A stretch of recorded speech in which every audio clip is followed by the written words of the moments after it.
السلام عليكم ورحمة الله وبركاته. معاكم دعاء فتحي لفرش منزل الزوجية بلمسة عصرية. النهاردة معاكم شقة عروسة جديدة. شقة عروستنا النهاردة من سكن مصر في دمياط الجديدة. أول ما بندخل من باب شقة عروستنا كالعادة بنقول بسم الله الرحمن الرحيم. بسم الله ما شاء الله، اللهم بارك للعروسين يا رب. ربنا يسعدهم ويهنيهم بكل شبر فيها. دعواتكم ليهم وقولوا اللهم امين. بسم الله ما شاء الله. هنا كده في نموذج من نماذج سكن مصر في دمياط الجديدة. ده بيكون اسكان اجتماعي زي ما انتم شايفين ما شاء الله اللهم بارك. النموذج ده بيكون فيه الصالة مربعة بالشكل ده. بسم الله ما شاء الله، المساحة بتاعتها كبيرة، تاخد كمان قطعتين اساس. يعني هو هنا حطينا الصالون مرتاح جدا. الصالون كده من كنبة واربعة كرسي فوتيه، وكان موجود معاه شезлونج، واخدنا كرسيين من كراسي السفرة زودنا بيهم العدد بحيث ان الريسبشن برضو ما يكونش المساحة فيه فاضية او فيه مساحات فاضية كتير، بحيث برضو ان هي تساعد لو في عدد ضيوف اكتر او حاجة. ده شكل الصالون فرطناه بالشكل ده. وهنا هناك كده في الزاويه الشезлونج، وده باب الشقه اللي احنا لسه داخلين منه. والاتنين كرسي دول تبع كراسي السفره زايدين منهم، يعني طلعناهم بره وحطينا ما بينهم الزرع الانتيك بالشكل ده.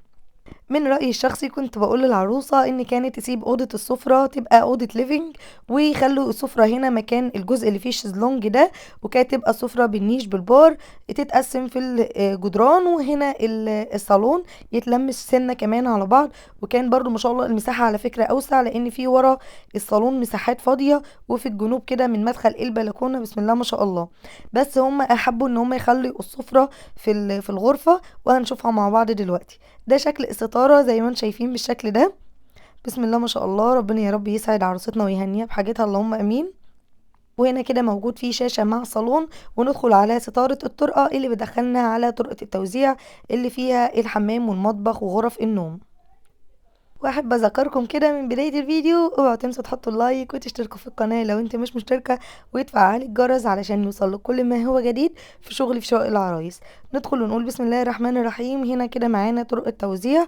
اول حاجة على الشمال على طول هنا موجود معانا المطبخ بشكل مربع بالشكل ده. بسم الله الرحمن الرحيم، بسم الله ما شاء الله. وهنا نشوف استغلوا فيه المساحات ازاي بحيث ان هم يعملوا اكبر قدر من الوحدات.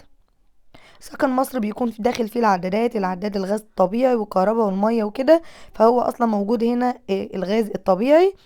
والعروسة هنا كانت عاملة البوتاجاز والفرن بلت ان.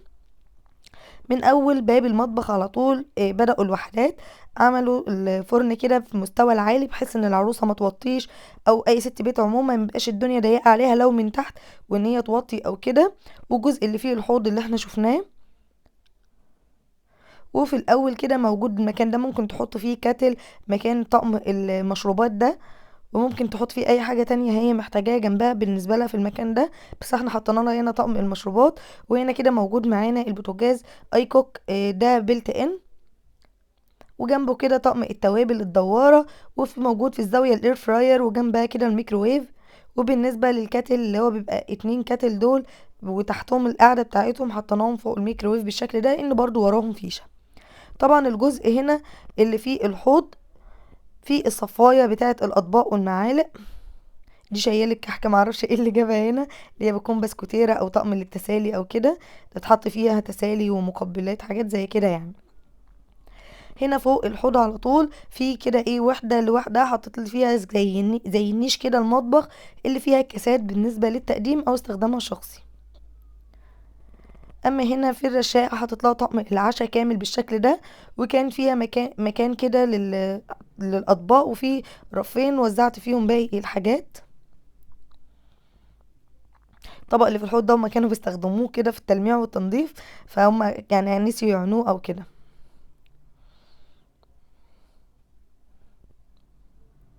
الناحية التانية المقابلة كده لنيش المطبخ من الناحية اللي هناك حطيت برضو هنا كاسات وشوبات كده للعصير.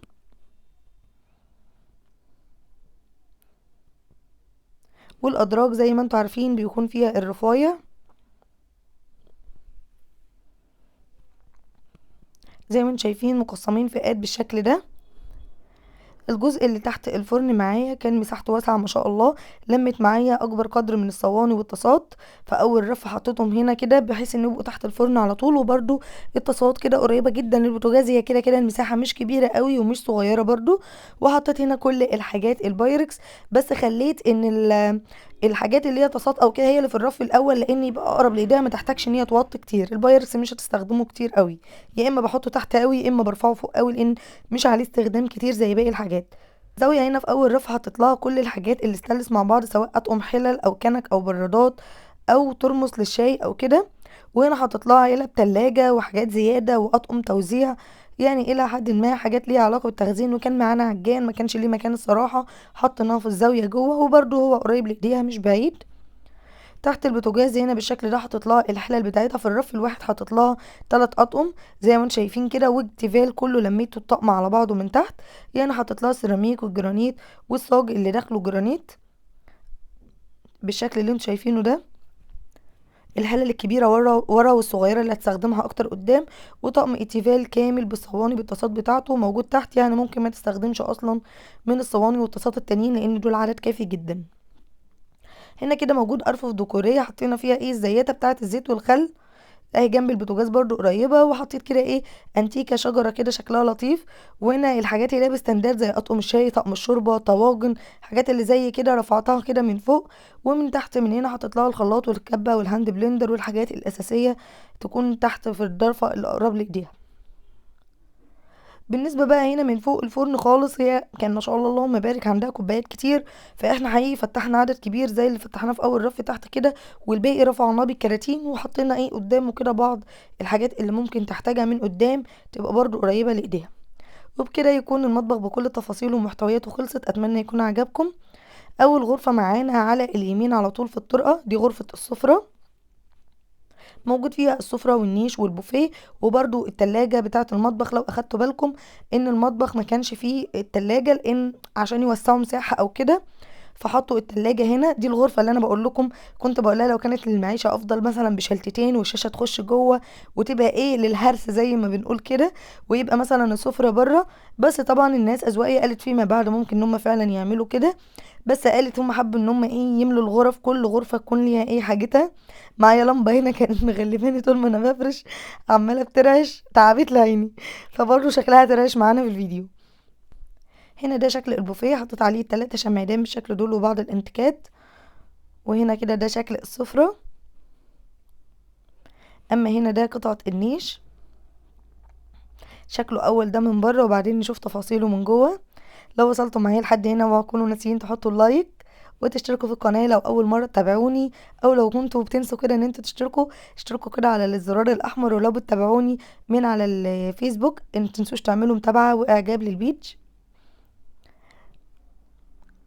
فوق هنا اول رف زي ما انتم شايفين كده حاطط لها طقم الشربات مع طقم كده خشاف وبعض الاطقم بقى في كل رف على حسب اللي يليق معاه.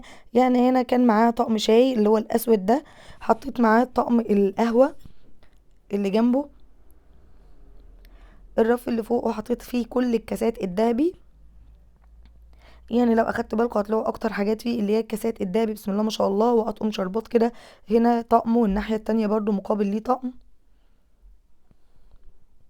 في الرف اللي فوقه برضو فصلت بحاجات كده كريستال بسم الله ما شاء الله، حاجات كده RCR والحاجات اللي هي مطعمه بالشغل الفضي، بحيث ان كان معايا اخر رف برضو فوق فيه شغل دهبي فيبقى ما يبقاش كله دهبي ورا بعضه كده. فصلت بس ايه بالاطقم الهاديه دي بحيث ان تبقى مريحه للعين اكتر. وحطيت كده ما بين الحاجات الكريستال اللي هي الساده الناحيه دي والناحيه دي طقم السيلفر اللي في النص. وفوق حطيت القاروره البوهيمي دي ومعاها الكاسات بتاعتها وبعض الكاسات برضو البوهيمي. وحطيت معاها الطقم الخشاف رصيته بالشكل ده. في منه الاطباق على شكل معين كده نفعت معايا ان انا احطها على ستاند فحطيتها برضو عشان يكون شكلها واضح وجميل. وبكده تكون محتويات النيش خلصت. اتمنى تكون عجبتكم. هنشوف بقى محتويات البوفيه. طبعا زي ما شفتم انا ما حطيتش اي صيني خالص في النيش لان عدد الارفف محدوده والكميه معايا ما شاء الله كانت كبيره، فيدوبك كان اخد معايا الكم اللي المفروض يتحط في النيش. حطيت هنا في اول وحده كده من البوفيه حطيت فيها طقم الاركوبال كامل، هنا اخد معايا رفين. الجهه المقابله ليها على طول حطيت فيها طقم اركوبايركس كده ملون اللي هو الطقم الازرق في الاحمر ده اسمه اركوبايركس. وفي النص حطيت الطقم الثاني كامل كده. انا بفضل على فكرة الاطقم تكون على بعضها كاملة بندي كده للطقم قيمته وشياكته، ومش نفرطه هنا شوية وهنا شوية زي اللي بنقول يا ناس احنا جايبين حاجات شوفوا احنا حاطين فين وفين. لا، هو كل الطقم بيكون على بعضه بتكون قيمته احلى واحلى كمان. زي طالما ما فيش مكان في النيش خلاص مش مشكلة. وهنا حطينا كده باقي الاطباق بتاعة الطقم، ومن فوق الطقم الشاي والقهوة منه والبراريد، وعرضت منه بعض الاطباق. وبكده محتويات السفرة ان شاء الله كاملة معانا تكون خلصت. ده شكل الشمعدان كده اللي حطيناهم هنا. وهنا كان موجود معانا حصان كده فضي انتيك. وهنا ده شكل ستارة الأوضة لايقة مع الكراسي بتاعة الأوضة. اللون الشمس كده عاطي الستارة ان هي فوشيا، بس هي لونها كشمير مش فوشيا خالص. هي لون نفس الكراسي بالظبط اللون الكشمير، بس عشان ضوء الشمس حسسكم ان هي فوشيا شوية. كده معانا تاني غرفة على طول اللي جنب غرفة السفرة، هي غرفة الأطفال أو غرفة الضيوف. ربنا عموما يرزقكم فيها إن شاء الله الذرية الصالحة. دايما معروف ان شقق سكن مصر بالنسبة لغرفة الأطفال الكاملة بتبقى صغيرة شوية. بس لو مثلا صغرنا المساحات أو ان يكون التسريحة هي اللي ملغية، بحيث ان مثلا وليكن السريرين وتسريحة صغنونة خالص على قد الكومود ما بين السريرين بيكون أفضل بكتير. بس هما كانوا خلاص اختاروا الخشب قبل ما يجيبوا الشقة، فربنا يسعدهم ويهنيهم يا رب بحاجتهم اللهم امين. حلو ان اخدوا تطعيمات كده من اللون اللي موجود في الخشب في لون الستارة. وهنا كده الدولاب الموجود فيه المفروشات.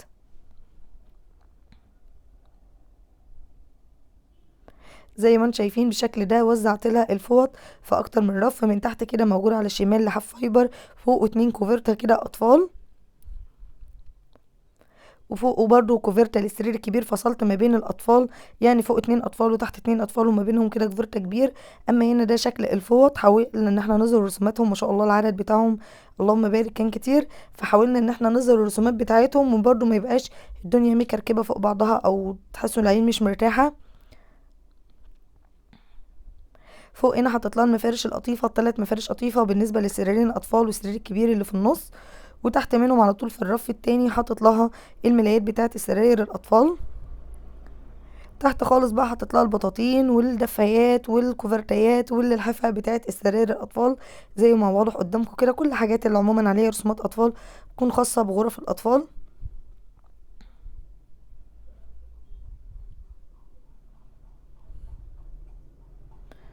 وبكده محتويات الدولاب كمان معانا خلصت، اتمنى يكون عاجبكم.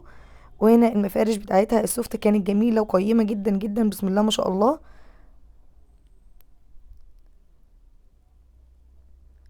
ندخل بقى على الحمام علشان نختم بغرفه النوم مع بعض. ده بيكون شكل حمام الاسكان، بيكون فيه كابينة شاور كده وفيه مكان للغسالة والصرف الأوتوماتيك. السيراميك ده عموما هو بتاع الإسكان أصلا اللي بيكون الوحدة متسلمة بيه.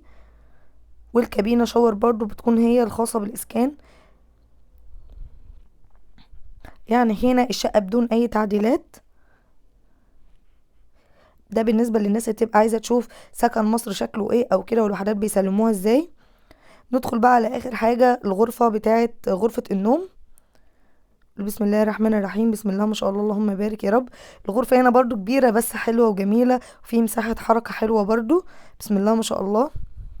والتسريحة هنا كانت مميزة، كان فيها كده ايه وحدة زجاج بتترفع.